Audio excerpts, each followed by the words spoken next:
Hi all welcome to crafting with hues and paint. ഇതിനകത്ത് നമ്മൾ ഇന്ന് ചെയ്തു കൊടുക്കാൻ പോകുന്നത് ഒരു കോക്കനട്ട് ഷെല്ലാണ്. അതിന് നമുക്ക് ആദ്യം വേണ്ട ഒരു ക്ലേ ബോളാണ്. ആ ക്ലേ ബോളിൽ നമ്മൾ നടുക്ക് ഒരു ചെറിയ ഡിപ്രഷൻ ഉണ്ടാക്കുന്നു, ഒരു ഹോൾ ഉണ്ടാക്കുന്നു.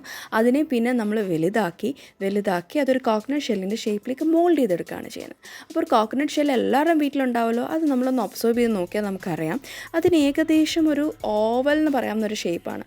അതായത് അതിൻ്റെ നടുക്കാണ് ഏറ്റവും കൂടുതൽ സർക്കംഫറൻസ് വരുന്നത്. അതിൻ്റെ താഴേക്ക് പോകുന്തോറും അതിൻ്റെ വിഡ്ത്ത് കുറഞ്ഞു വരും.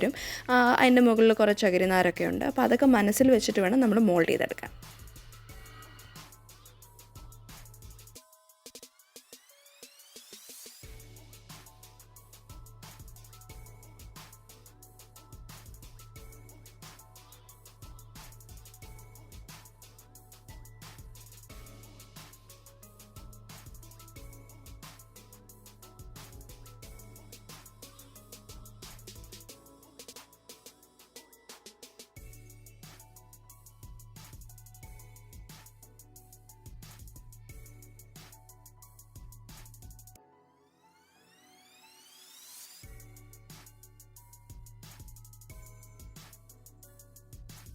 കോക്കനട്ട് ഷെല്ലിൻ്റെ പുറത്ത് കാണുന്ന ചകിരി നമ്മൾ വരച്ചു കൊടുക്കുകയാണ് ചെയ്യുന്നത്. അപ്പോൾ നമ്മൾ വരയ്ക്കുമ്പോൾ ചുമ്മാ കുറച്ച് ലൈൻസ് വരച്ചു കൊടുത്താൽ മതി. ചകിരി വളരെ അൺഈവനായിട്ടായിരിക്കും ഇരിക്കുന്നത്.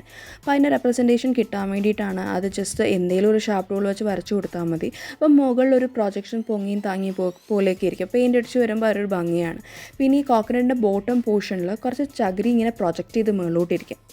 അവിടെ നമ്മൾ കൈകൊണ്ട് ജസ്റ്റ് ഒന്ന് ജസ്റ്റ് ഒന്ന് പൊക്കി കൊടുക്കുക. അവിടെ ഒന്ന് ഷാർപ്പാക്കി കൊടുക്കുക. അതിൻ്റെ മുകളിൽ കൂടെ നമ്മൾ ലൈൻസും വരച്ചു കൊടുക്കുക. അപ്പോൾ ഏകദേശം നമുക്ക് കോക്കനട്ട് ഷെല്ലിൽ ഒരു ലുക്ക് ആൻഡ് ഫീലൊക്കെ കിട്ടി. പൊട്ടിയ തേങ്ങയുടെ ഉൾവശത്തെ എഡ്ജസ് അത് വളരെ ഡിഫൈൻഡാണ്. ഒരു ഫൈൻ ലൈൻസ് പോലെ നമ്മളത് ഒരു ടൂൾ വെച്ച് ആ ഒരു ഷേപ്പ് ക്രിയേറ്റ് ചെയ്തെടുക്കണം. ഇനി നമ്മൾ തേങ്ങ ബ്രൗൺ കളറിൽ നമ്മൾ പെയിൻ്റ് അടിച്ച് കൊടുക്കുകയാണ്. ഡാർക്ക് ബ്രൗണും ലൈറ്റ് ബ്രൗണും മിക്സ് ചെയ്ത് പെയിൻ്റ് അടിച്ച് കൊടുക്കുക.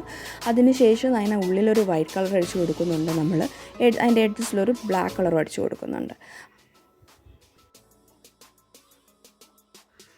ഇത്രയുമൊക്കെ ചെയ്ത് കഴിയുമ്പോൾ ഇത് റിയലിസ്റ്റിക് തേങ്ങ തന്നെയാണ് നമുക്ക് ഉണ്ടാക്കിയെടുക്കാൻ പറ്റിയിരിക്കുന്നത്. അപ്പോൾ നിങ്ങൾക്ക് എന്തായാലും ഇത് ഇഷ്ടപ്പെട്ടെന്ന് എനിക്ക് നല്ല വിശ്വാസമുണ്ട്.